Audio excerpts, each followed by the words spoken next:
Bismillahirrahmanirrahim. Assalamualaikum warahmatullahi wabarakatuh. Bertemu lagi dengan Bapak pada pertemuan keempat kita dengan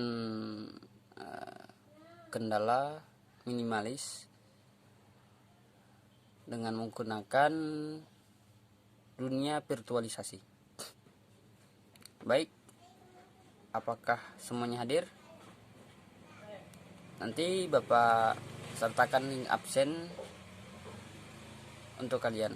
Apabila ada kendala, mohon sertakan alasannya. Baik, silahkan dibuka bukunya. Buku paket halaman 55. Bapak akan jelaskan tentang materi kita hari ini, yaitu tentang zikir. Pertama, zikir. Kata zikir berasal dari kata zakaro, yazkuru zikron, yang artinya mengingat, menyebut, menuturkan, atau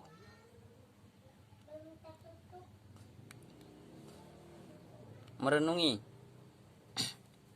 Sedangkan menurut istilah adalah mengingat Allah Subhanahu wa Ta'ala dengan maksud mendekatkan diri kepada Allah Subhanahu wa Ta'ala dengan cara menyebut semua sifat-sifat keagungannya.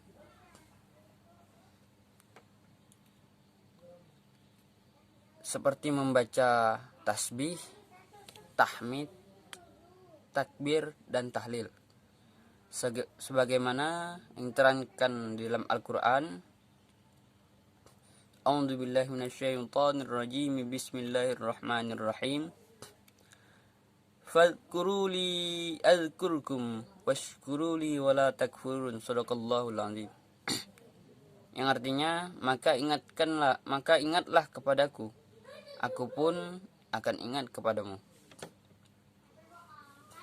Bersyukurlah kepadaku dan janganlah kamu ingkar kepadaku. Quran surah Al-Baqarah ayat 152. B. Ketentuan doa. Doa menurut bahasa adalah memanggil atau memohon sesuatu. Sedangkan menurut istilah adalah permohonan sesuatu yang disampaikan manusia sebagai makhluk kepada Sang Khalik dengan merendahkan diri dan tunduk kepadanya, baik kepentingan hidup di dunia maupun di akhirat. C. Manfaat zikir dan doa. Banyak sekali manfaat-manfaat yang bisa didapatkan dalam zikir dan doa. Antara lain adalah yang pertama, dapat menimbulkan kesabaran. Yang kedua, menambahkan pahala dan menambahkan rasa kasih sayang kepada sesama. Yang ketiga adalah menimbulkan sifat berhati-hati. Dengan seringnya kita berdoa setelah sholat fardu, banyak manfaat yang akan diperoleh. Di antaranya, yang pertama, akan terhindar dari sifat sombong dan congkak. Yang kedua, akan terhindar dari sifat gampang putus asa. Yang ketiga, hati-hati dan pikiran kita akan tenang dan tentram. Yang keempat, memberikan perlindungan dalam menempuh kehidupan. Yang kelima, kita akan merasa semakin dekat dengan Allah Subhanahu wa Ta'ala. Di akhirat kelak, kita akan mendapatkan tempat yang mulia di sisi Allah, yaitu surga. D. Tata cara zikir dan berdoa. Mengucap zikir pada dasarnya tidak dibatasi jumlah atau bilangan.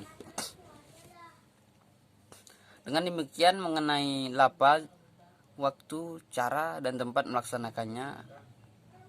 Akan tetapi zikir seyogyanya atau seharusnya dilakukan di tempat-tempat yang suci, dilandasi dengan niat yang ikhlas, di samping sikap khusyuk dan tawadhu kepada Allah Subhanahu wa taala. Cara berzikir ada 3, yaitu yang pertama, zikir dengan hati. Zikir dengan hati ialah cara bertafakur, memikirkan ciptaan Allah Subhanahu wa taala sehingga timbul dalam pikiran kita bahwa Allah Subhanahu wa taala adalah zat yang maha kuasa. Semua yang ada di dalam alam semesta ini pasti ada yang menciptakannya dan mengaturnya, tidak lain dan tidak bukan adalah Allah Subhanahu wa taala. B. Zikir dengan perbuatan, yaitu zikir dengan melakukan perintah Allah dan memenuhi larangannya. Semua itu mesti diawali dengan niat mendapatkan ridho Allah Subhanahu wa taala.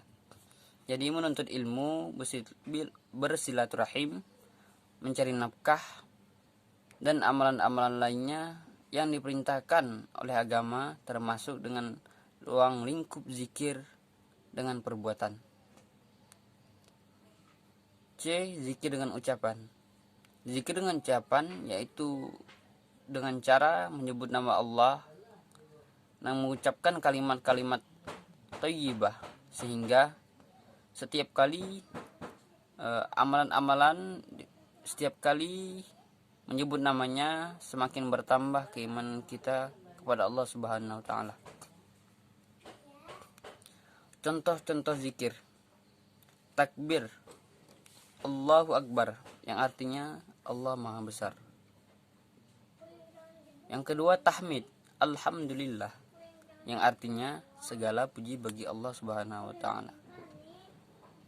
Yang keempat, tasbih, Subhanallah, yang artinya Maha Suci Allah. Selanjutnya tahlil, La ilaha illallah, tiada Tuhan selain Allah.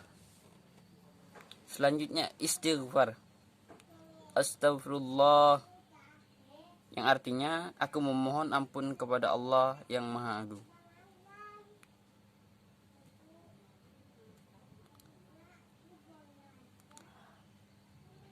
Ada berdoa. Oke. Sebelum kita berdoa, kita harus mempunyai adab. Yang pertama yang harus kita perhatikan adalah menghadap kiblat. Kenapa kita harus beradab? Karena berdoa ini adalah saat pendekatan diri makhluk kepada Khalik. Jadi ini hal yang harus diperhatikan sebelum berdoa untuk menjaga adab. Yang pertama, menghadap kiblat.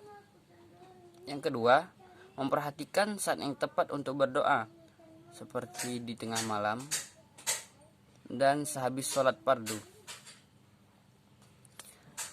Ketiga, mengangkat kedua tangan selentang kedua bahu. Jadi kedua tangan itu sepantaran sama bahu. Selanjutnya memulai dengan istighfar, memuji Allah dan membaca salawat. Jadi sebelum berdoa kita mulai dengan istighfar dan memuji Allah Subhanahu wa taala. Selanjutnya harus dengan sikap tawadhu, rendah diri, dan tawaru, rendah hati, dan rasa takut.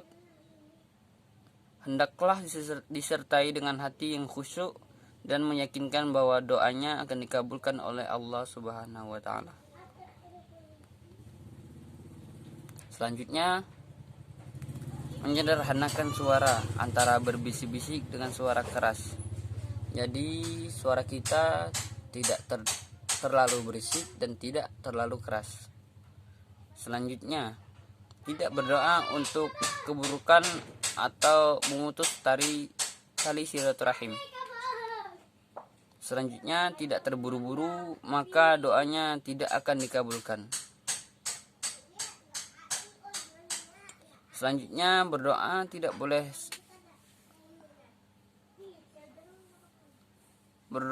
boleh setulus hati dan berkata kepada Allah. Selanjutnya, memilih kalimat-kalimat yang luas maknanya dan tidak tertuju kepada kepentingan sesaat dalam ruang lingkup sempit. Selanjutnya, menyapu muka dengan kedua telapak tangan setelah selesai berdoa. Baik,